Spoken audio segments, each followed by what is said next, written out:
Blizzard lied. Okay, here we go. Yeah, Blizzard lied. Shocking, I know. Yeah, very, very shocking. I would have never expected that. Here we go.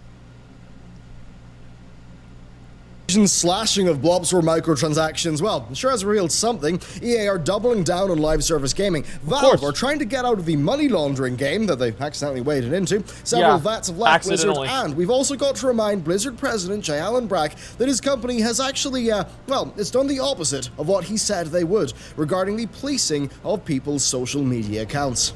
Wait, what? Hey everyone, and welcome back to another edition of The Roundup. Of course, be sure to like, sub, and ring that bell to let the YouTube algorithm know that you enjoy the content. Okay, first up, a quick Activision story. So, Call of Duty Black Ops 4 is a game that was pretty much renowned for getting extremely evil with its monetization, even putting new weapon unlocks inside its loot crates. This was pretty darn absurd, and it was a pretty darn transparent play to just get people to, like, pull that lever, you know, that loot box lever, that slot machine lever, to try to get the new weapons. Yeah, just buy more money. Now, what's very interesting is that with Call of Duty Black Ops 4 no longer being the in vogue Call of Duty, with of course Modern Warfare coming out recently, they've updated it to make it so that reserve cases can actually be traded in for weapons directly. You can trade in 50 reserve cases and just choose a weapon from a list that you want to get. This is, you know, far more fair. It's a direct way to earn those things, and it's pretty darn transparent that they've only done this once, you know, Black Ops 4 is no longer the mainline Call of Duty game. Right, that way whenever the game's not selling any more boxes, they add in the, you know, direct purchases, because they can look like good guys whenever they do that, adding it into a game that almost has nobody buying microtransactions in it anymore because nobody gives a shit. The issue with games and microtransactions is the microtransactions become more valuable the more people are playing the game. So if a lot of people are playing a game, buying something like a cool weapon or something like that in the game matters more. That's why I think that private servers, for example, fake their populations. Because if you have a higher population, let's say you have a server with, you know, 20,000 people on it, buying a scarab mount on that server is going to be worth comparatively more than if you're buying a scarab mount on a server that has 200 people on it, because you have that to show off to more people. And I think this is the same thing with a lot of these other larger games as well. Being able to show things off and having cool things that other people don't have, I think is a very big driving force in microtransactions in general, which is why you see a lot of these companies doing them, because they want to lock those valuable things. They want to give that person the ability to show off and look cool, but lock that behind a paywall. And I think that's basically what happens. Is of course a massive spit in the face to people who, you know, a month ago, 2 months ago, actually dropped their money into that game, you know, into those cases, trying, or into the crates even, trying to get those guns. And I mean, as much as I would say that, you know, it's a pretty ill-advised decision to do that in the first place, I mean, this is a slap in the face to their paying customers. And it's worth noting there are, like, other components to this update, but this really is the core thing here. And I think the fact that they've been able to so quickly do this, I mean, it really does just expose how transparently silly those weapons being in the loot boxes were, and how much of just a terrible deal it was in the first place. Of course, and if anything, I really hope this is a cautionary tale to really dissuade people from partaking in any such loot box system in the future, especially in the Call of Duty franchise. Sorry, I gotta read this. Have I watched a Jimquisition video on the insidious use of bots wearing premium skins in online games? I don't believe it. I don't believe it. But I do want to see it. If there's a video about that, I will absolutely fucking watch it. Yeah, I totally will. Then next up, we've got to help out our old friend J. Allen Brack, president of Blizzard Entertainment. You see, he apologized for moving a bit too quickly and being a bit too harsh on Blizzcon, which, I mean, is not really what a lot of people wanted to hear, but yeah, he did confirm that the final decision is the 6-month ban. They're not Nobody changing gave a that. shit. But the side story here that I'm covering today is he said they're committed to freedom of expression, and that their rules only apply to, you know, being within an actual tournament, where they want the focus to be in the games. Well, Jay, I've got to break it to you, but your company actually went on to violate a part of your policy recently. Really? So here's what Jay said to PC Gamer. If you think about the people we have that are esports athletes, our grandmasters, or anyone participating in esports, they're free to say and do whatever they want on their social media channels. Well, first, I wonder if QXC agrees with that, but anyway, are you sure, Jay? Because a few weeks ago, the Dallas Fuel coach posted a tweet in favor of Blitzchung. Now, you may not have seen that tweet because he was later told by the Overwatch League to delete it. So, You know what, Okay. Jay? That actually goes in the face of what you just said, so maybe you want to take a look at the internal decision-making there. Now, in the same PC Gamer interview, Jay also talked about the infamous Hearthstone statement on Weibo. Now, he said that they do not publish in China themselves, and that they can't unless they work with a local partner. And in this case, of course, that is NetEase. Now, that is the case. It's right there. That is how it works. If you're a Western game dev, you do have to give up a lot of control to get into China. Of course now, you do. Jay said What a that surprise statement, the one involving the pride of China, was 100% from NetEase. He said this: "We did not authorize it. We did not approve it. We would not have approved it had they asked." Of course not. Now, here's the thing. I agree with that bit of Jay's statement. That's good to hear. Of course. But they should have said it weeks ago when this actually happened. Yes, NetEase is their publishing partner, but that's it. The IP is Blizzard's. If your publishing partner says something that goes against your brand, against your IP, you should say something to defend your brand. Now, I would agree with that. It's, you know, fine for him to say that. It's safe. I think it's just like, it's a really messy situation, right? I mean, you can't just go in there and fucking say, oh yeah, we said this, but we didn't really mean to say it because these other people were saying it. And even though they're called Blizzard, they're not Blizzard. So it's like explaining that to the public is impossible to do. Like Jay, and like realistically, I mean, think about it like this, guys. Oh, what the fuck? The legs dropped.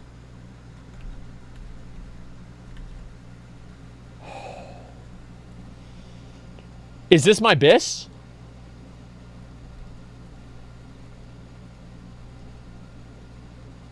Is this my bis?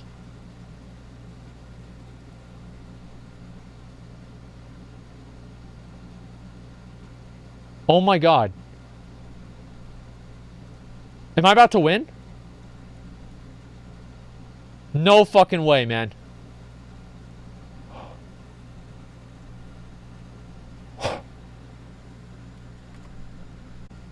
To say that. It's made Blizzard's stance clear there, but it doesn't mean much because the statement needed to happen far earlier when the story was actually breaking. All they needed to have done was to have said the Chinese Hearthstone account was ran by NetEase, which, I mean, yeah, we all did know, but they should have said that. They should have said they did not authorize the statement and that it's not a reflection of Blizzard's true values. Next, we are well and truly underway with financial report season. Yes, we've got lots of numbers, and we've got a few different sets of them to talk about today. So, Sony have had a decrease in sales for their PlayStation Game and Network Services division of 17% year over year, with overall operating income also down 28%. Now, they also shipped 61.3 million games in Q2, which is down from 75.1 in Q2 last year.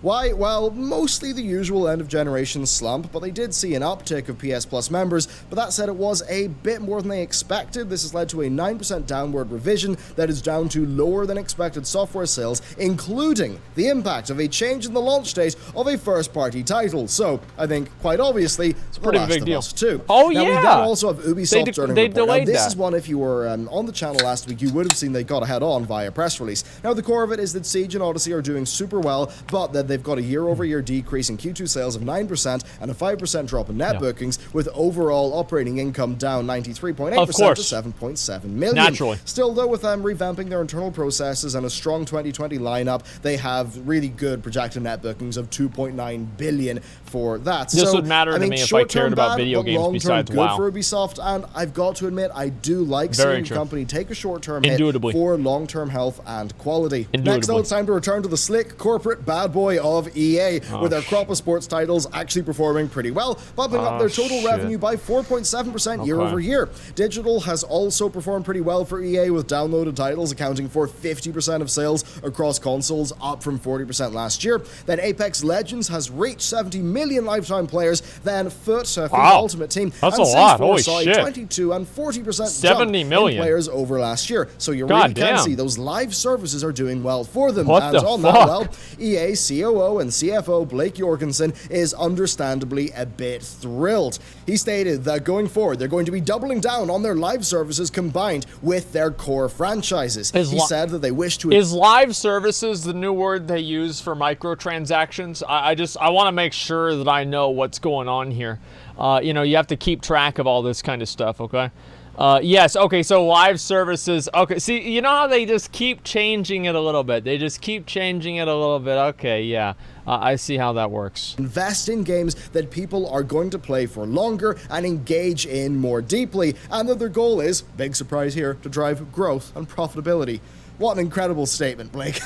Now, what does it actually mean here? Well, they also said that the next Battlefield entry is in fiscal year 2022, so likely Q3 or Q4 calendar 2021, and it's going to have a large live service component at its core, and that Apex Legends is going to be their main shooter through fiscal 2021. Again, it's another live service game. Seemingly, they think that Battlefield 5 Pacific can hold the fort, and another reason is that, well, according to Andrew Wilson, they want to actually wait a year or two for growth in the new consoles, which I think makes sense. If you're going to be planting some seeds and you know the soil is going to be a bit more fertilized, maybe you want to wait until the soil is good, and that's pretty much what they're going to be doing there. Then next up, we've got CSGO key trading. So, Valve have decided to stop letting players trade keys, confirming the newly purchased keys will now be tied to the purchasing account. That's and you might be wondering, why am I even talking about this? Does it matter? Probably a outside good CSGO? thing, right? Well, the effort was actually made to curtail worldwide fraud networks. Yeah, it's got to be fraud. I mean, the thing is, like, yeah, having key giveaways is great, but is it worth having fraud on a massive scale? No. Like, of course they were going to do this. I was surprised they hadn't done this earlier. This is, of course. Who use CSGO key selling to liquidate their gains, and much of that's a quote from Valve. Valve noted that previously the majority of key trades were actually between legitimate customers, but they said that nowadays, quote, nearly all key purchases that end up being traded or sold on the marketplace are believed to be fraud sourced. It's pretty wild, isn't it? Valve's war on fraud is, of course, pretty well documented. This most recent change does come following last year's adjustments to the trading system, which implemented a cooldown period that could actually put an item on hold for trading. Now, this step was, of course, intended to combat the use of automated Steam accounts to basically mimic player trading for fraud purposes. Valve did say that like this is unlikely to affect the vast majority of CSGO users who buy keys to open containers, but they did admit that there are like some legitimate users who actually will be impacted by it. Still, they are nonetheless adamant that this ban is necessary, a necessary step in their efforts to combat fraud across Steam and other products in general. And that is very important, because if it's obvious that fraud is a major thing on Steam, then... Well, it's a major thing everywhere. Like, the thing with fraud and, like, games and, like, having so much fraud in these fucking games. You know, why do they have so much fraud in the games? Here's why. It's because people can make money off of it. As long as they can make money off of it and, like, make these fucking keygens and shit. Like, you guys remember back in, like, the Pirate Bay days, right? Where people would try to download keygens and shit to, like, try to get in and get, like, this free stuff. I mean, like, this isn't a 5-head thing. This is literally a 1-head idea. It's nothing that's incredible. Like, yeah, obviously, people are going to try to do as much fucking shit to get free keys and everything like that as possible.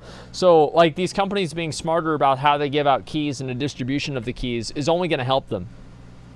You know, Steam will attract attention from people who Steam probably doesn't want to attract too much attention from. Then next up, more Blizzard news, as it was last week revealed that several veteran developers decided to leave the company earlier this year. Now, this was around the time that they cancelled their StarCraft first-person shooter and multiple mobile projects in favor of focusing on Diablo 4 and Overwatch 2, which of course were unveiled at Blizzcon. Now, these departures have notable names. We've got Dustin Browder, the former director of Heroes of the Storm and lead designer of StarCraft 2, which is where I know him from. We've got Eric Dodds, the former director of Hearthstone. Ben Brode actually took his job after that. And Jason Chase, who was Hearthstone's former production director. At least we didn't lose anybody from WoW. All these people decided to depart Blizzard and that they wish them the best, which of course makes sense, is what you would say. Now, overall, I think this does make sense, because two of them were working on StarCraft 1, another one was working on an unannounced project. They were cancelled, so it makes sense for them to move on. Maybe they're even working together now, it's hard to tell. Now, that said, I wonder if Ben Brode was really cool. I liked him. Like a non-compete or snipe clause in their contracts,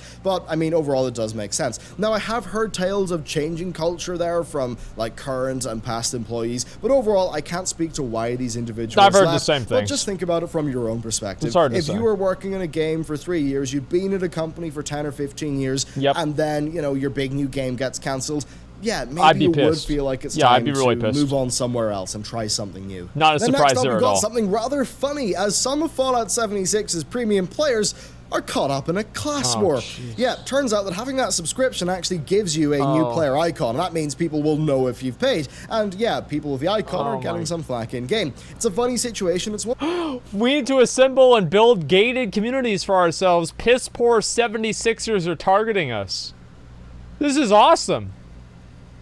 we sometimes see across other games. This is such great. As players with Stormhouse in World of Warcraft having the /spit emote used on them. Now, in this case, first players actually get an easier ride, right? They've got more convenience in return for their money, and that's something that no doubt will, well, piss people off. I think it could be a main thrust of the flack that they're receiving. Overall, though, it's a problem that Bethesda will have to address. There it is, boys. But in the meantime, well, that's us. I mean, we it's did kind of that. Fun to laugh at, isn't it? And then finally, to wrap up today's show, let's talk about some upcoming releases this week. And I mean, it's pretty darn simple, isn't it? We've got Red Dead Redemption 2 hitting PC, but only via the Rockstar launcher this week. It's not going to hit Epic, Steam, or Humble till later. Wait, there's a Rockstar launcher too now? Why don't they just give every game its own launcher? Like, just give every game its own launcher. Like, you have to install a program just to play the game. Like, you can't just go to your program files and just click, you know, fucking the .exe file and play it. No, you've got to... Every game has to have its own fucking launcher. Then Death Stranding also will hit this week, with it having a, I'd say, positive overall reception, but quite a large variance in the individual scores. It seems to be, I guess, a bit of an auteur-ish game. Now, it is actually set to come out on PC, but in 2022, with us not knowing much else past that. So, there you go, that's another edition of the Roundup, one that sadly was held back by me having a cold, but hey, what can you do? So, thank you very much for watching. Let me know what you thought about the stories down below, and with that, I will see you next time. Okay.